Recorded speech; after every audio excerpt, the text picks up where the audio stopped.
സംഭവം ഇതാ റെഡിയായിട്ട് നമ്മൾ ബ്രേക്ക്ഫാസ്റ്റ് ഫ്രഷപ്പ് കഴിഞ്ഞ് ഇനി ബ്രേക്ക്ഫാസ്റ്റ് ആണ്. നെക്സ്റ്റ് നമ്മൾ പോകുന്നത് സൂവിലേക്കാണ്. അപ്പോൾ നമുക്ക് സൂന്ന് കാണാം. Bye bye.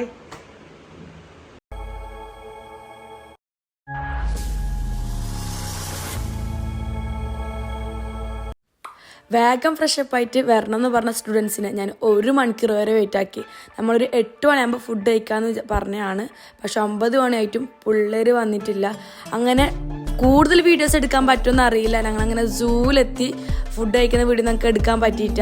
അങ്ങനെ സൂവിലെത്തിയിട്ട് ടിക്കറ്റെല്ലാം എടുക്കാൻ വേണ്ടിയിട്ട് ഇങ്ങനെ പിള്ളേരെ ക്യൂ നിർത്തിക്കുകയാണ്. ഇതിൽ കൂടുതലും ഗേൾസാണ് കേട്ടോ. ഈ ട്രിപ്പിൽ കൂടുതൽ ഗേൾസ് ആയിരുന്നു ഉണ്ടായിരുന്നത്. അങ്ങനെ സൂവിലെത്തിയിട്ട് സൂവിലത്തെ കാഴ്ചകളാണ് ഇനി ഞങ്ങൾ കാണാൻ പോകുന്നത്. ഞാനൊരു സീക്രറ്റ് പറയാം. ഞാൻ ഇതുവരെ ഈ സൂവിൽ വന്നിട്ടില്ല. അവിടെ വരാണ്ടാണ് ഞാൻ ഇത്ര പിള്ളേരെ കോർഡിനേഷൻ ചെയ്തത്.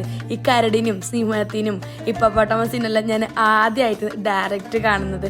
വേറെ ഒന്നല്ല, എനിക്ക് ഈ സൂവിനോട് വലിയ ഇൻട്രസ്റ്റ് ഇല്ലാത്തതുകൊണ്ടാണ് ഞാൻ ഇത് വിസിറ്റ് ചെയ്യാൻ വരാത്തത്. സത്യം പറഞ്ഞാൽ ഓരോ യാത്രയും ഓരോ അനുഭവം എന്ന് പറയുന്ന പോലെ എനിക്ക് ഈ ട്രിപ്പ് ആദ്യത്തെ അനുഭവമായിരുന്നു. വേറെ ഒന്നല്ല, ഇതുപോലത്തെ മൃഗങ്ങളെ ഞാൻ TV-ലല്ലാണ്ട് ആദ്യമായിട്ടാണ് സൂവിൽ പോയിട്ട് കാണുന്നത്. എൻ്റെ മെയിൻ പരിപാടി എന്താണെന്ന് വെച്ചെങ്കിൽ ഇന്ന് കാണുന്ന മൃഗങ്ങളെ വെയിറ്റ് നോക്കലാണ്. എത്ര വെയിറ്റ് ഉണ്ടാവും, ഞാനും അശ്വിനും കൂടി എത്ര വെയിറ്റ് ഉണ്ടാവും എന്ന് ഗസ് ചെയ്യലായിരുന്നു മെയിൻ പരിപാടി. എത്ര കിലോ ഉണ്ടാവും?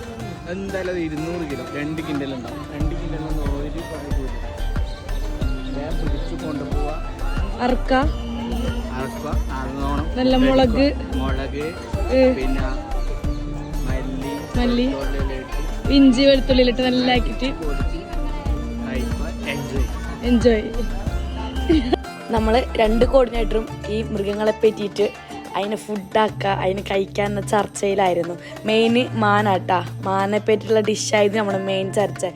ഈ ജിറാഫ് എന്ന് പറയുന്നത് ഞാൻ TV-ലല്ലാണ്ട് ഫസ്റ്റ് ടൈമാണ് ഡയറക്റ്റ് കാണുന്നത്. നമ്മളങ്ങനെ സെക്കൻഡ് ഡെസ്റ്റിനേഷനിലേക്ക് പോവാണ്. എവിടത്തേക്കാ പോകുന്നത്? പാലസിലേക്കാണ്. നമ്മൾ ഫസ്റ്റ് നമ്മളിതാ പാലസിലേക്ക് പോവാണ്.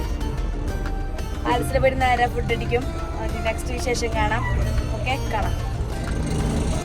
അങ്ങനെ പോകുന്ന വഴിക്ക് നല്ല ബ്ലോക്ക് ഉണ്ടായി. അതുകൊണ്ട് വേറെ വഴിക്കാണ് ഇപ്പോൾ പോകുന്നത്. 1.5 മണിക്കൂറാണ് ഞങ്ങൾ സ്റ്റുഡൻസിനോട് പോയി വരാൻ പറഞ്ഞ സമയം. മൈസൂർ പാലസിലെത്തിയിരിക്കുന്നു. ഭയങ്കര ക്രൗഡല്ലേ, നല്ല ക്രൗഡ് ഉണ്ട്. മ്യൂസിയത്തിലാണ്, ഇവിടെ സൂമിലാണെങ്കിലല്ലേ നല്ല. അങ്ങനെ പിള്ളേരെല്ലാവരും ഇറക്കി ഞങ്ങൾ ഒരു ബസ്സിന് വെയിറ്റ് ചെയ്യാണ്. അങ്ങനെ ക്യൂ ആയി ചെരുപ്പൊക്കെ ബസ്സിൽ ഊരി വെച്ച് പോകുന്ന വഴിക്കാണ്. നമ്മുടെ നാട്ടിൽ ഇനി ബോംബെ നെല്ലിക്കെന്ന് പറയും കേട്ടോ. അപ്പോൾ ആ നെല്ലിക്ക എനിക്ക് ഫേവറേറ്റ് ആണ്. അപ്പോൾ എന്നെ കണ്ടിട്ട് മറ്റേ പിള്ളേരെല്ലാം വാങ്ങിച്ച്. അപ്പോൾ ടീച്ചർ പറഞ്ഞു കോർഡിനേറ്റർ തന്നെ ഇത് കാണിക്കരുത്, ലൂസ് മോഷനോ കാര്യങ്ങളൊക്കെ വന്നെങ്കിൽ ബുദ്ധിമുട്ടാണെന്നൊക്കെ പറഞ്ഞ് ഞാൻ മൂലക്ക് പോയി കഴിച്ച്. മൈസൂരിൽ വരുന്ന സഞ്ചാരികളെ മെയിൻ സ്പോട്ട് ഇട്ട മൈസൂർ പാലസ് എനിക്കൊന്നും ഇവിടെ വന്നില്ലെങ്കിൽ മിസ്സാണെന്ന്. അല്ല, എൻ്റെ കൂടെ വരുന്ന സ്റ്റുഡൻസിന് പറഞ്ഞു കൊടുക്കാൻ വേണ്ടിയിട്ട് ഗൂഗിൾ മുത്തശ്ശിയോട് ചോദിച്ചിട്ട് കുറച്ച് സ്റ്റോറിയൊക്കെ ക്രിയേറ്റ് ആക്കി. അപ്പോൾ ഒരു വർഷം 27 ലക്ഷം ആൾക്കാർ വരുന്നെന്നാണ് ഗൂഗിൾ പറഞ്ഞിട്ടുള്ളത്. ഇന്ത്യയിലുള്ള ഒരാൾക്ക് 100 രൂപയും പുറത്തുനിന്നുള്ള ഒരാൾക്ക് 200 രൂപയാണ് ഇവിടുന്ന് വാങ്ങിക്കുന്നത്. പിന്നെ ഈ മൈസൂർ കൊട്ടാരത്തിന് വേറൊരു പേരും കൂടി ഉണ്ട് കേട്ടാ, അമ്പാന്നും കുറച്ച് ആൾക്കാർ ഇതിനെ വിളിക്കും. 14-ാം നൂറ്റാണ്ടിൽ വാടിയ രാജകുമാരാട്ടാ ഈ കൊട്ടാരം നിർമ്മിച്ചത്. 15 വർഷം കൊണ്ടിട്ടാ ഈ കൊട്ടാരത്തിന്റെ പണി പൂർത്തിയായത്. പിന്നെ അധിക ഹിസ്റ്ററി പറഞ്ഞിട്ടൊന്നും ഞാൻ വെറുപ്പിക്കുന്നില്ല. സ്റ്റുഡൻസിന്റെ കൂടെ കുറച്ച് ഫോട്ടോസൊക്കെ എടുത്ത് നേരെ ഫുഡ് കഴിക്കാൻ പോയി. ഇന്നത്തെ നമ്മുടെ ഫുഡ് ബിരിയാണി കേട്ടാ. ഇപ്പൊ ഇങ്ങനെ വിചാരിക്കും ഇത് കാണുമ്പോൾ കുറേ ഉണ്ടല്ലോ, ഞാൻ എല്ലാത്തിലും കയറി കൈയിട്ട് വാരിയതാണ്. പിന്നെ ഈ കാണുന്ന ചർച്ച് വലിയ ഫേമസ് ആയിട്ടുള്ളൊരു ചർച്ചാണെന്ന് പറയുന്നുണ്ട്. കറക്റ്റ് എനിക്കറിയില്ല, അതുകൊണ്ട് ഞാൻ വിശദീകരിക്കുന്നില്ല. നെക്സ്റ്റ് ഞങ്ങൾ പോകുന്നത് വൃന്ദാവനിലേക്ക് ഇട്ടാ. എല്ലാവരും ബിരിയാണി തിന്ന മസ്തിൽ എല്ലാവരും ഉറങ്ങി, ഞാനൊന്നും ഉറങ്ങി. പിന്നെ കോർഡിനേറ്റർ ഉറങ്ങിയ പിന്നെ സീനല്ല, അതുകൊണ്ട് എല്ലാവരും എണീപ്പിച്ച് ഞാനൊന്ന്. അങ്ങനെ പിള്ളേരെ ബസ്സിൽ നിന്ന് എല്ലാവർക്കും ഒരു ജ്യൂസൊക്കെ കുടിച്ച് സെറ്റായി വെയിലടിച്ചിട്ട് ടാൻ അടിച്ചിട്ടാ. ഇനി ടാന് പോയിട്ട് ഒരു കാര്യമില്ലെന്ന് പറഞ്ഞാൽ ശരിയല്ലേ. ടിക്കറ്റ് എല്ലാം എടുത്ത് നമ്മൾ ക്യൂ നിൽക്കുകയാണ് എല്ലാവരും വരാൻ. ഞാൻ വേറൊരു കാര്യം കൂടി പറയട്ടാ, ഈ വൃന്ദാവനും ഞാൻ ഫസ്റ്റ് ടൈം ഇട്ടാ, എനിക്ക് നല്ല ഇഷ്ടമായി. പിന്നെ ഏടിപ്പോയാലും നമ്മളെ മലയാളീസിൽ മലപ്പുറക്കാരട്ട. ഏടിപ്പോയാലും മലപ്പുറക്കാർ എന്ന് പറയുന്ന പോലെ ഈടും കുറച്ച് മലപ്പുറക്കാരെ പരിചയപ്പെട്ടു. പിന്നെ പിള്ളേരെ ബാക്കിലെ പോയി അങ്ങോട്ടും ഇങ്ങോട്ടായി ലൈറ്റൊക്കെ ആയി.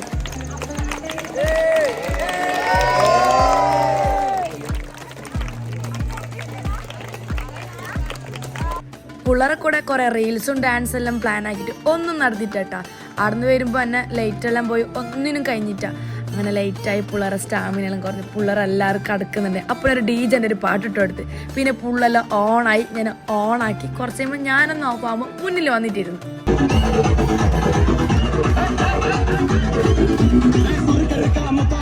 നെക്സ്റ്റ് ഞങ്ങൾ പോകുന്നത് പിള്ളേർക്ക് DJ നൈറ്റ് ആട്ടാ. ഇവിടെ വെയിറ്റ് ആക്കാണ്. ഉള്ളിൽ വേറെ പിള്ളേരെ DJ നൈറ്റാണ്. അങ്ങനെ 1 മണിക്കൂറാണ് ഒരു ടീമിന് കൊടുക്കുന്നത്. അങ്ങനെ വെയിറ്റ് ചെയ്യാണ്. അങ്ങനെ DJ നൈറ്റ് ഉള്ളിൽ കയറുമ്പോഴേക്കും ഫുള്ള് പിള്ളേർക്ക് ഷോക്കായിപ്പോയി. ആണുങ്ങൾക്ക് പെണ്ണുങ്ങൾക്കെല്ലാം വേറെ വേറെ സെക്ഷന്. സെൻറ്ററിൽ ടീച്ചേഴ്സ് നിന്നിട്ട് ഫുള്ള് പിള്ളേരെ വാച്ചിങ്.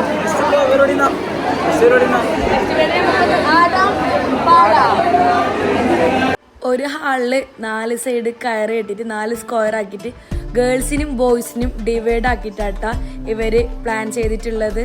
പിന്നെ ടീച്ചേഴ്സ് കൊള്ളട്ടാ 10 കണ്ണിൽ ശ്രദ്ധിച്ച്. DJ ഒക്കെ കഴിഞ്ഞ് ഞങ്ങൾ നെക്സ്റ്റ് ഫുഡ് കഴിക്കലാട്ടാ. നല്ല ചപ്പാത്തിയും ചിക്കൻ ഫ്രൈ ആണ് ഇന്നത്തെ നമ്മുടെ ഫുഡ്. പിന്നെ നമ്മുടെ സ്റ്റുഡൻസ് മാത്രമല്ല ഉണ്ടായത്, വേറെ ടീമും കൂടി ഉണ്ടായി. അതുകൊണ്ട് ക്യൂ നിൽക്കേണ്ടി വന്ന് പിള്ളേരെല്ലാവരും നല്ല ക്ഷീണത്തിലുള്ള. അങ്ങനെ ഫുഡൊക്കെ കഴിച്ച് റൂമിൽ വന്ന് എല്ലാവരും റൂമിൽ സെറ്റാക്കി. ഞാൻ വെയിറ്റ് ചെയ്യാണ് എനിക്ക് ഏത് റൂം എന്ന് വെച്ചിട്ട്. അങ്ങനെയാണ് എനിക്ക് സിംഗിൾ റൂം കിട്ടിയത്. കളിക്കുന്നത് എന്ത് കളിക്കുന്നത്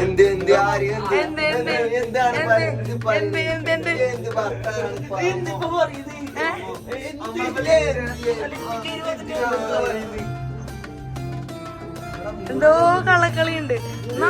അങ്ങനെ നമ്മുടെ ഫസ്റ്റ് ട്രിപ്പ് കഴിഞ്ഞ് നല്ല ടയർഡാണ്. 4 മണിക്ക് എണിക്കാനുണ്ട്. 4 മണിക്ക് എണിച്ചിട്ട് എല്ലാത്തിനും ടോർ പോയിട്ട് മുട്ടാനുണ്ട്. അപ്പോൾ നമുക്ക് നാളെ കാണാം. Good night.